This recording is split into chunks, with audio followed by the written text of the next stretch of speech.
1.5 years later. Well, after 1.5 years of traumatizing physical therapy, I'm here to reminisce about one of the most epic moments in video game history. Spongebob Battle for Bikini Bottom Rehydrated. Seriously, mountains literally moved the day this happened. I mean, you've never seen a bitch maneuver like that. My heart feels warmer than the heat that emits off of a Beyonce performance when I think about this game. First off, so many of you that are watching this video probably found my channel through a video that I made about this game. I was on the front lines leading up to this game's release. I was dissecting every single pixel that we got in every single image we got in the game, over-analyzing all the quotes that we got from THQ Nordic and Purple Lamp Studios talking about this game. And like a deranged robot/typewriter, I took all this information and spit it back at you within seconds after the information was talked about.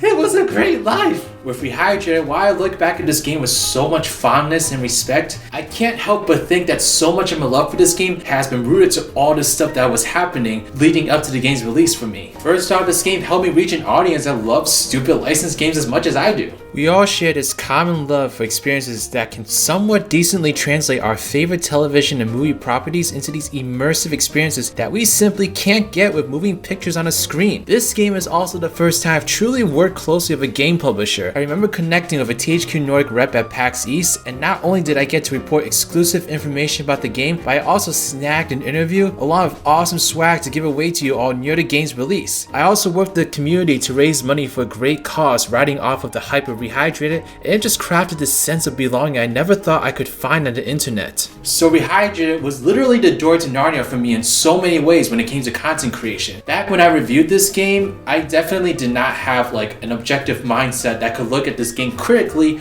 when I was playing the game, because I was just so warped to basically love anything that was going to come out of my screen when I put the game in. I also had this huge distaste for any negative opinions of this game, especially when they seemed really unreasonable and unfounded. For instance, a lot of critics would say, "Oh, it feels like an old 2000s platformer." Well, no shit, Sherlock. Every single reviewer literally talked about Mr. Krabs. I'm like, we've known this was the voice of Mr. Krabs for like 15 years now. Like, give it a rest. And never will I forget the most atrocious review that I've ever seen on the internet landscape. The GameSpot review. In one section of the puzzle, all you need to do is stand on a button, and that button opens a gate for you to bowl a bubble into so you can progress. The only problem is that during SpongeBob's wind-up animation for bowling, he walks forward. That means you fall off of the button, which closes the gate and prevents you from bowling the bubble where you intended, when you intended. Is that during SpongeBob's wind-up animation for bowling, he walks forward. That means you fall off of the button, which closes the gate and prevents you from bowling. What I'm trying to say is that with this game's release, I was in full-on Stan Warrior mode. I believed in this game. I believed in the team behind it, and I believe that we, as a SpongeBob video game community, deserved a game that's had the same critical praise as that of like Red Dead Redemption 2. Which is totally gonna happen one day. I mean, my initial reaction to it was genuine. It was true because I was just so excited to see the game be reimagined the way I saw it as a kid. This big, bold, beautifully vibrant world that just invited you to experience SpongeBob like you never have before. But with every river of excitement and anticipation, eventually follows up with a dry spell, and I was experiencing that drought about a month later. The lush world Rehydrated left a disheveled taste in my mouth as fans moved on to whatever else could catch their attention. On the back of my mind, I knew there were issues with this remake. After all, when it was announced, development hadn't even commenced. Yet less than a year later, we would see the game released in the most explosive way possible. But with this release, promises were broken, and the people that saw through the facade the game had me under were outspoken about these issues. So on this cold winter's day, I'm going to traverse through the frozen tundra that is my opinion on Rehydrated and really figure out for myself what I truly think about this game. Spongebob Battle for Bikini Bottom may have been fated to be another licensed title lost to the sands of time, but it was a pretty persistent tick. I remember in the early 2010s watching multiple videos on this and other SpongeBob games on YouTube expressing a desire for SpongeBob games to return to the style of gameplay, or even flat out remastering or remaking the game itself. And of course, we can't understate the sheer impact of the speedrunning community, who had the biggest role in keeping the game's name in the public, sustaining interest in the game that never went away. Rehydrated was conceived by THQ Nordic, which was previously named Nordic Games, before they obtained ownership of numerous THQ properties, including tons of Nickelodeon franchises. Yes, THQ Nordic had struck that historic deal with Nickelodeon in March of 2018 to bring back multiple Nickelodeon video games. And after years of waiting, THQ Nordic finally unveiled Battle for Bikini Bottom Rehydrated, a remake of the cult classic from a developer named Purple Lamp Studios, whom had a pretty light resume, having developed a game called The Guild 3, and yeah, that was it. So Rehydrated was truly their first showcase when it came to a game with some sizable attention. And boy, did they have some huge shoes to fill, as the game was getting way more attention than anyone would have ever imagined for a remake of a licensed platformer. Not to mention the fact that the game promised to bring extra content beyond the base game, such as multiplayer and cut content. It truly felt like the biggest pinch me moment for millennials like me who grew up swearing by the perfection that was the original Battle for Bikini Bottom. One point of contention leading up to the game's release was its art style. Being a game coming out nearly 20 years after the original, there's so much that's changed about not just the graphics of video games, but the look of SpongeBob SquarePants himself. During the golden age, SpongeBob was characterized by a subdued color scheme that, while it certainly looked like a kid's cartoon, did not go too far with zany colors and animations. Fast forward 2 decades later though, and SpongeBob is much more colorful, vibrant, with wackier animation and voice direction. It's sort of like if you gave old SpongeBob some sort of hyperactive substance, modern SpongeBob would be the result of it. While Rehydrated would utilize the original voice lines and music of the classic, its image was completely revamped to fit in line with the style of modern SpongeBob. SpongeBob's skin was now bright, blinding yellow, as the overall saturation of every level was amped up to the max, accompanied by more detailed textures and character models. Levels like Rock Bottom and Kelp Forest were now filled with neon-like colors, which are certainly welcome to Kelp Forest, mind you. It certainly took a page from Spout the Dragon in its graphical style. But of course, with every change and make to something people originally loved, some of those fans will of course undeniably prefer how the original did it, due to a sense of nostalgic attachment that you just can't evade. I was and am still a huge fan of the makeover Purple Lamp gave this game. Say what you will about this not being a faithful remake of the original game, but the game looks absolutely gorgeous and completely in line with what SpongeBob is as a franchise today. To me, the look of this game represents what I thought the game looked like as a kid, except now it actually looks like the enormously fun playground I know it is. I won't lie, if you were in love with how the original looked in every way, this game's art style is definitely going to take some time to get used to.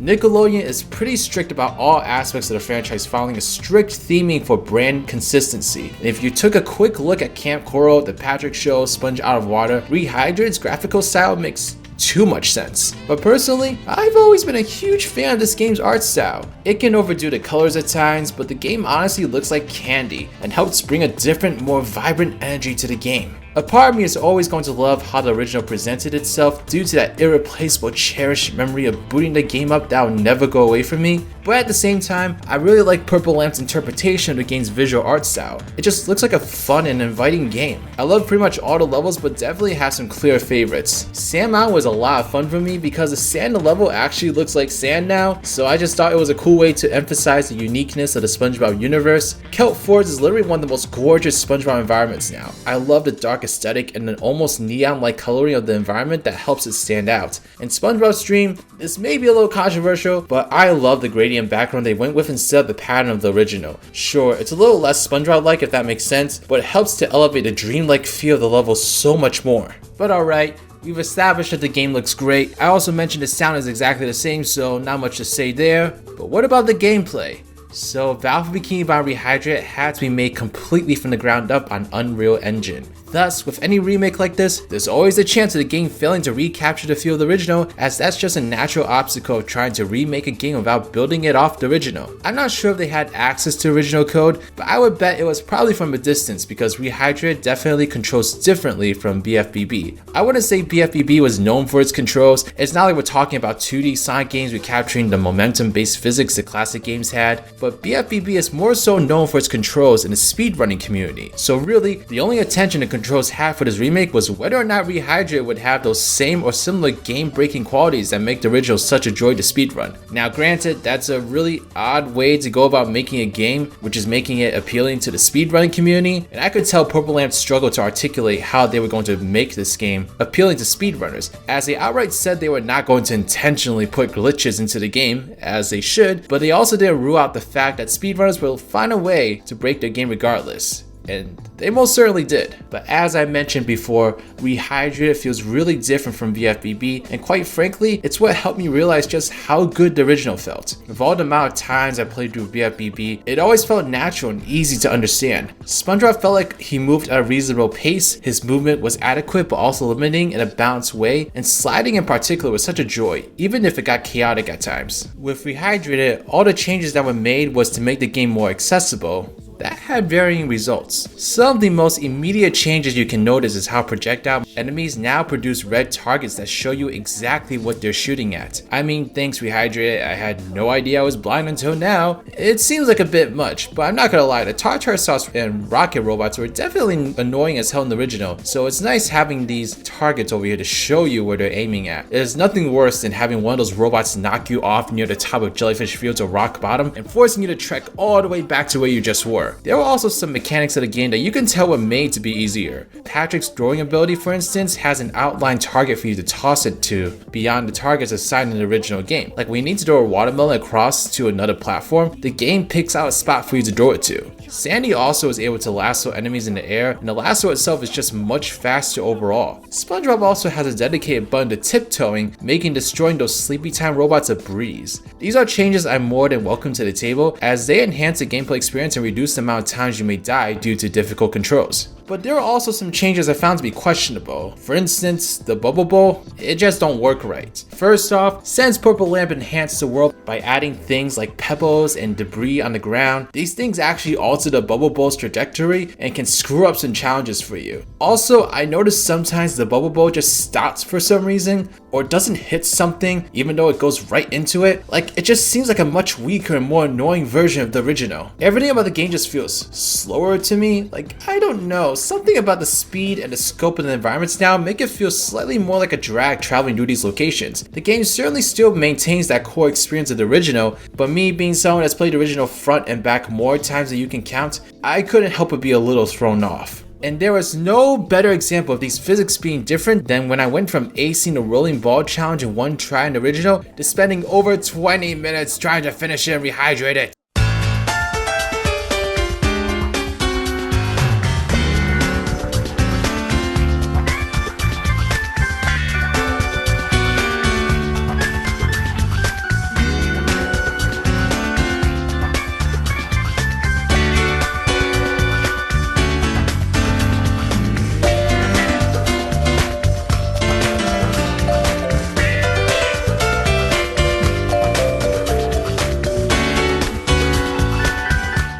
That definitely was a big bro moment to me, y'all. But the game just didn't stop with the mechanics. There are a couple parts of the game where so much more got changed actually. By far the biggest example of this that honestly still shocks me is the kelp vines. You remember how utterly insane that slide is, right? Well, Purple Lamp clearly did as well, because now the slide is a linear pathway you're just steering along to. The shortcuts have almost been completely cut out in favor of something that does allow you to exert more control over, but also just feels so much more less exciting and fun. I get where Purple Lamp is coming from. Everyone and their mom has complained about this slide, including me. But I just think this is an example of overcorrecting a problem. We didn't want the most chaotic parts of the slide to be taken out. We just wanted controls that were more suited to navigating such a crazily designed course. While there isn't much else that saw as drastic of a change, the game sees multiple smaller changes like this implemented that, when added together, just crafts an experience that for fans of the original doesn't necessarily satisfy the direct port of the actual experience we wanted. But being devil's advocate here, I had a friend who played Rehydrated without having played the original, and he loved it so much he actually went back to the original to try it out, and guess what? He didn't like it! This is the most insane thing that happens when it comes to remakes. I generally found that players whose first experience of a game is a remake tend to prefer the remake, and I found that in this case myself, as I prefer playing the Insane Trilogy over the original PS1 titles any day. I mean, those original games didn't pull any punches. So I would say your enjoyment of this remake certainly depends on your perspective. Despite all the differences I outlined here, Rehydrated still maintains that core experience I fell in love with as a kid, more or less. For new players, as long as they're fans of 2000s platformers, I'd recommend this remake with no hesitation whatsoever. Now let me just unleash the entitled bitch of an OG player in me. If there's one thing that truly pissed off old fans of the game, it would have to be the cut content. One of the most exciting things about this remake was the fact that it listed the revival of cut content from the original as one of its prominent features. This is so exciting because fans thought that we could get a chance to do things like fight the cut robot Squidward boss, play the Patrick portion of robot Spongebob's boss, or maybe even play Patrick's ice cream dream if we're lucky. So what did we actually get? Well, let me introduce you to another feature that fans were pretty excited about. Emphasis on were. Multiplayer mode was coming to Rehydrated, which looked to be an expansion of the experience of BFBB by giving you the option to play with a buddy. Everyone immediately thought there was some kind of co-op mode being implemented into the game because that's what makes the most sense when it comes to a game like BFBB. Instead, what we got was a horde mode. Simple in concept, you battle wave after wave of enemies with a friend. I mean, BFBB definitely had a good amount of combat, so it seems like a somewhat natural expansion to focus on, but that's literally all you do in this mode. You and a friend hop from island to island, battling wave after wave of enemies until the very end. It usually lasts about an hour to get through everything, but it feels like 10. But here's where things get spicy. That cut content Purple Lamp was raving about all got shafted into this mode. You have Robot Squidward in the background throughout the entire mode, where each island you conquer results in a robot taking some damage until it's defeated. The islands that you go through as well, a good chunk of them are reminiscent of the cut content. There's a couple representing Patrick's stream, for instance, or the cut robot Spongebob boss. So yeah, the cut content is there, but it might as well not have been. This was the biggest pull the rug under you moment when it came to this game. No one, and I mean no one, was asking for cut content when asking for cut content meant taking all those ideas and relegating it to a throwaway multiplayer mode. It's a shame because I honestly think they could have used the time spent on this mode polishing up the main game more. It was just a waste of time. It's an even bigger shame though because they went and added Squidward, Mr. Krabs, Gary, and Robot Plankton to this mode, and I'm just sitting here like, you spent the time to craft brand new characters for this game, but they can't be played in the main game. I do think if there's one thing about this game I'm truly disappointed in when it comes to Purple Lamp, it's these unfulfilled promises. I mean, yes, they technically delivered what they said they would, but they should have known that this wasn't what fans actually had in mind. And you can tell Purple Lamp really tried to understand what fans wanted, answering questions candidly whenever the opportunity came up, bringing Shift to the studios to test the game, provide feedback. They were taking all the right steps when it came to such a cult classic. This was truly a huge misstep, but I theorized that perhaps Purple Lamp was actually planning to bring all this into the game the way fans wanted. I remember when I or someone else interviewed Martin Crouch, one of the producers of the game, he was asked about implementing the cut Patrick portion into the robot Spongebob boss, and he actually said that they tried to put that in the game, but then decided not to at the end of the day, which just makes me even more dumbfounded. Of course it didn't fit into the game, that's why it was cut in the first place, but the point of including cut content is to include cut content. Or if you think I'm done with my Congress letter phase though, then you are mistaken, because now I'm going to talk about cut content, and by cut content, I mean content already in the original finished product that was cut from this remake. Okay, it's not as bad as it sounds, but these were things that truly annoyed me when playing the game. One thing this game revamped was the character animations when you're talking to them. Instead of just idly standing there with the mouse moving, characters now have multiple animations to cycle through depending on the context of the conversation. This sounds great on paper, and for the most part it was. But there was one huge screw up here. One so huge, the earth literally shook like marbles in a cage when it happened. Don't ask questions you aren't prepared to handle the answer to. They ruined the most iconic part of this game. The character animation they used for this wasn't even that appropriate, but it would have been tolerable if they had included the zoom in at least. I get it. It was probably an overlooked aspect of the game, but it still really disappointed me. The game has other subtle moments like this that take the charm of the original out as well, like the invisible boatmobile becoming the disappearing boatmobile. In the Murmurlair, you can activate the switch and the invisible boatmobile would appear. In the original game, when it disappears, you can still interact with it, it's just, well, invisible. But in Rehydrated, it fully despawns and just takes away the fun of the reference. Of course, we can't forget about how Kelp Vines was basically chained up and whipped into this robotic state of mind. I mean, come on! So really,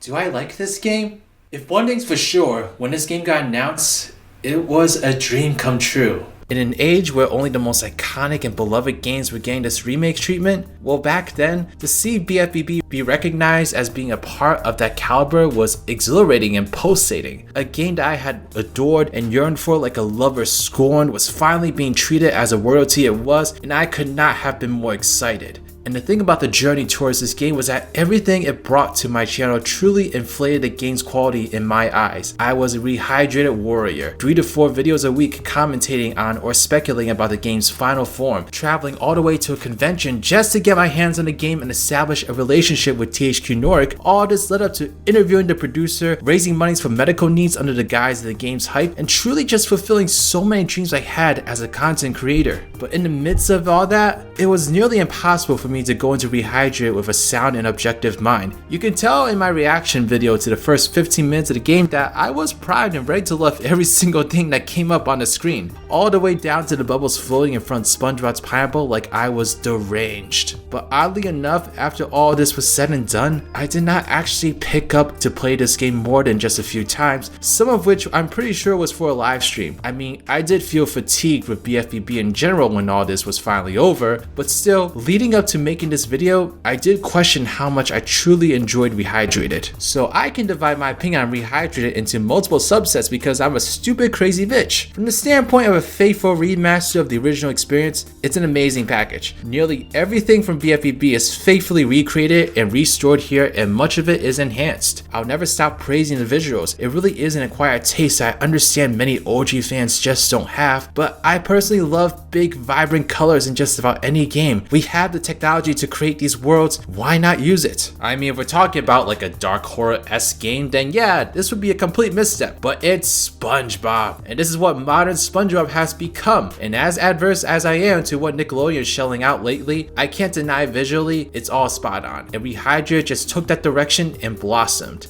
All the levels play similarly enough to BFBB with a few exceptions, but if you're a new fan trying out BFBB for the first time, you're not really missing anything by playing this over the original, except for the kelp vines. As evidenced by the friend I mentioned earlier, this is a perfectly fine version of the game to recommend to newcomers. But as an OG fanatic of the great and powerful Battle for Bikini Bottom, I can see where the disappointment comes from. The game just doesn't feel as fluid and smooth as the original despite how hard they tried. And there's just numerous small details here that ignite the gasoline poured on our rose-tinted goggles. Combine that with very mismanaged expectations, and for me personally, if I did have to choose between Rehydrate and BFBB, I would still go with BFBB. But if you truly look back on all remakes and remasters, how often is it that OG fans actually prefer the remake? The truth of the matter is that winning over the OG fans with your rendition of an iconic title they hold to their very hearts is a battle more uphill than the ladder is angled at 90 degrees. It's nearly impossible and only happens when they decide to remake a piece of shit no one cares about.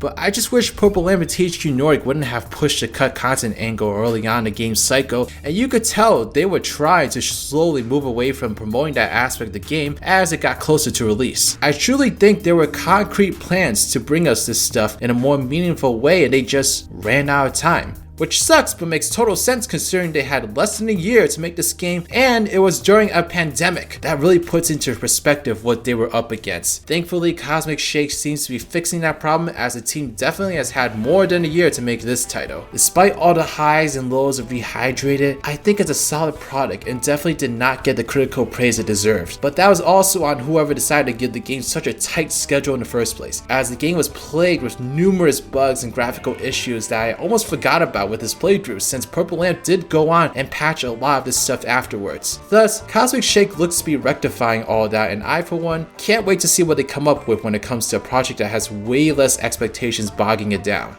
Well, until that fateful day comes, come join me in my prayer oval as we work together to conjure up a game that absolutely must come out in the next 5 years. Otherwise, SpongeBob will just shrivel up and die, and it will all be because of THQ Nordic and Purple Lamp Studios. Spongebob Rehydrated, a remake of a beloved remake that promises to bring everything that should have been in said remake. Oh, it's supposed to be a circle. Silly me.